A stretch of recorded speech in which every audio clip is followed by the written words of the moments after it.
Hey, welcome to the Mind Hacking Happiness podcast. We're presenting day 37 of our 45-day Mind Mastery 101 course for Mind Hacking Happiness. I'm your host, Sean Webb. Do not forget, you can get indefinite access to this course at mindhackinghappiness.com if you go sign up there. And then if you get there, go put in your name in the forums to say XYZ sent me, or get somebody to have your name placed where you sent them, and both of you are going to be entered into a drawing for a $100 Amazon gift card. We hope this message finds you well. Here's day 37. Hey, welcome to day 37 of the Mind Hacking Happiness 45-day Mind Mastery 101. Have you guys tried these yet? These are these seaweed chips things. They're really good. I'm having a packet of them. They're a little crunchy, so I won't make you listen to the whole packet. But they're pretty good. Really healthy. Okay, today, day 37, sympathy, empathy, and compassion. You are going to be one of the few people in the world who truly understand the difference between sympathy, empathy, and compassion, because believe it or not, this stuff is still being hashed out, a lot of wailing and gnashing of teeth in the educational environments around the world of what exactly is sympathy, empathy, and compassion. Well, these definitions that I'm about to share with you not only clearly define it, but it also is in complete alignment and perfectly parallel with what Thupten Jinpa is saying, the differences of sympathy, empathy, and compassion. And he is the right-hand man to the Dalai Lama and a PhD in his own right and an expert in sympathy, empathy, and compassion. And so let's get right into it. Okay, so what are the differences between sympathy, empathy, and compassion? Well, first, up until now, we have discussed our own stuff, right? Why do we need to speak about sympathy, empathy, and compassion in the first place? Because, it's good to understand our own processing. It's good to understand what's going on in our mind so that we can regulate what's going on in our mind, take control of our mind, and thus have more control of our life. But then when we extend that to other people, it helps us understand other people and helps us understand how we can not increase their pain, but decrease their pain and suffering, and also maybe navigate through the rocky waters of some folks who, may need a little space or may need just a little bit of loving touch from you in some way, even if that's hands-off touch, to say, I'm going to get out of your way for a second, gives you a better understanding of what's going on in the people around you, which can increase your life or better your life. But not only that, in studies, the science shows that when we increase our sympathy, empathy, and compassion, a lot of awesome things happen in our body. The heart rate goes down, blood pressure goes down, stress goes down, cortisol, norepinephrine, all this cool stuff occurs in the body to say our well-being is going to be increased because we understand people better and we're able to relate to people better. And that goes into, kind of an imbalance in the equation of emotion, which can occur when you're like, what the hell is that guy's deal or that gal's deal? And there's an imbalance there. Now you can understand what's going on with that person, and it quells the confusion within you.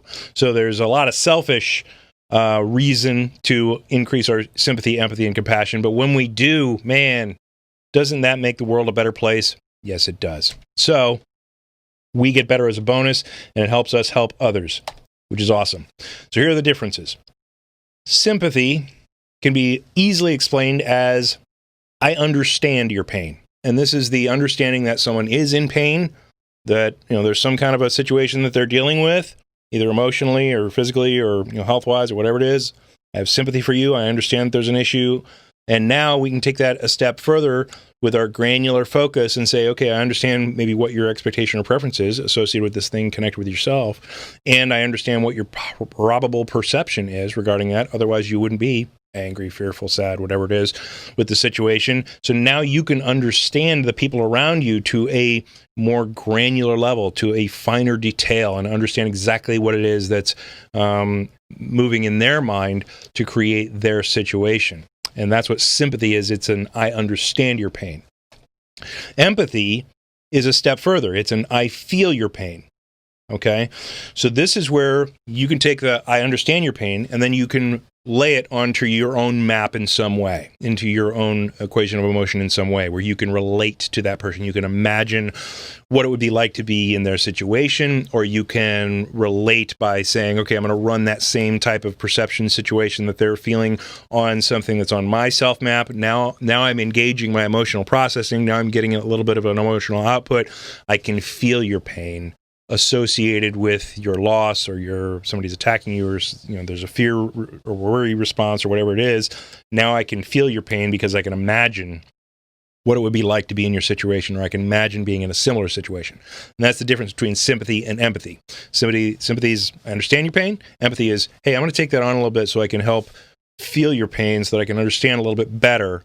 And developing empathy is a big part of emotional intelligence a lot of the time, or most of the time, scientifically speaking. It's all the time. But it is that taking that extra step to say, I can imagine what this feels like for you. I can actually feel it a little bit. And that's what empathy is. Compassion. Compassion is basically sympathy plus empathy. So it's I understand your pain and I feel your pain a little bit, and the added component of I want to help you. And that's all it is. Compassion is, I understand that you're in pain. I can feel your pain a little bit because I can run it in my own emotional processing, my own mind. I can imagine it. And I want to help you. I want to help you out of your pain. That is the only differentiator between empathy and compassion. It is the I want to help you component. And so there they are, sympathy, empathy, and compassion. So you can see the differences. They're very easy to explain. And Einstein said if you can't explain it simply enough, you don't know it well enough. Well, now you have an easy way to explain it, and you have an easy way to understand the difference between the three. And that's exactly how they work. Now, here's the cool thing. Sympathy versus empathy versus compassion. The last one there, the I want to help you component, is a choice. It's a choice of I want to help you. It's a decision that you make. So you can understand someone's pain a little bit and understand what they're going through, and maybe understand, what things they need to change in order to reduce their pain. You can also then, without even interacting with them, imagine what it's like to be in their situation, and then you can have empathy for them. But it's a conscious decision to put on the I want to help you badge, which is the difference between empathy and compassion. And when you do that, it's an amazing thing because it allows you to sidestep anything that you're dealing with or that you would normally have to deal with, and allow yourself to then put on this other person's problem or situation for a quick moment to truly understand it, and then step into a role to say, maybe if we shifted your perception on this a little bit, we looked at it a little differently, it might ease your pain a little bit. Or maybe we can change an external condition in some fashion that can ease your pain a little bit, right? That's a huge, huge step that starts to alleviate the pain and suffering of others in the world. And that's not only going to help them, it's going to help you in many, many ways. Compassion studies show it increases your gamma wave brain activity. And if you remember a long time ago, we talked about the different waves in the brain, the alpha, the beta, the delta, the gamma waves. The gamma waves they used to think that they were just noise. Now we understand they're the best types of waves that we can have in the brain. They are the integration waves, but they're the waves that are also most highly correlated with altruistic love, for unconditional love, for compassion. They're highest in the meditating monks of Tibet who sit around all day and meditate on reducing our pain and suffering. They're really good waves to have in the brain. And, when you exercise compassion, it does increase your gamma wave activity, which increases your well-being. It lengthens your telomeres. Now, we haven't talked about telomeres, but telomeres are maybe we did, the protective plastic end caps on your shoelaces that allow them not to fray and be useless. Same thing happens on the end of your DNA. DNA have these protein caps called telomeres, and they protect your DNA from unraveling every time it replicates. And they're designed to fray off a little bit over time, and when you reach 70, 80 years old or whatever, depending on your stress levels in life, they run out. And then all of a sudden your DNA starts to fray. And when your DNA starts to fray, that's when you start to get sick and die. Well, when you practice compassion, it increases the length of your telomeres. No shit. You can actually increase those length of telomeres, and Stanford University has proven in scientific studies that the length of your telomeres are directly correlated with how long you live. So you might want to practice compassion more often, because the longer you do, the longer your telomeres are, and the longer you may live. How about that? It improves health and well-being, and it makes you a much more likable person, by the way. And they have actually studied this. This isn't just a blanket statement that says, oh, you're more compassionate, people are going to like you more. They've actually studied this, and they've actually studied the effects that the oxytocin and a whole bunch of cool stuff happens between you and the other people when you're more likable, etc. So without having to get into all the individual studies, practice more compassion. Okay. When you're talking about someone else's equation of emotion, your awareness creates your sympathy, and if you can put on their example of their situation, it increases your empathy. But at that point, your awareness is on the other person, right? And so you're not having to deal with the processing within your own mind. You're in equilibrium, and you're also able to clearly see the potential assistance that you can provide that will help them, right? Because you can look at their expectation or preference associated with their self item. You can look at their probable perception of what it is that they're seeing in their mind that is causing this turmoil within them. And then you can suggest mitigating factors, right? You can suggest mitigating actions or thoughts or different perspectives on things to help them reduce their pain and suffering. And that's the whole I want to help you component. And of course, don't forget, one situation can create a ton of mixed emotions in somebody else, just like it can you. And so if you're talking to somebody, just tread lightly, because the compassion piece allows you not to want to damage anything. If you're talking to somebody who's in a difficult situation, you don't want to cause them more pain and suffering. You don't want to just blow it off and say this is unimportant or whatever it is. You want to be able to tread lightly and help this person unravel some of this stuff. And you being able to see into your own mind then helps you see into other people's minds, helps you feel into other people's emotional reactions, and allows you to have a focus and an understanding of how to navigate through a difficult situation, even with somebody else.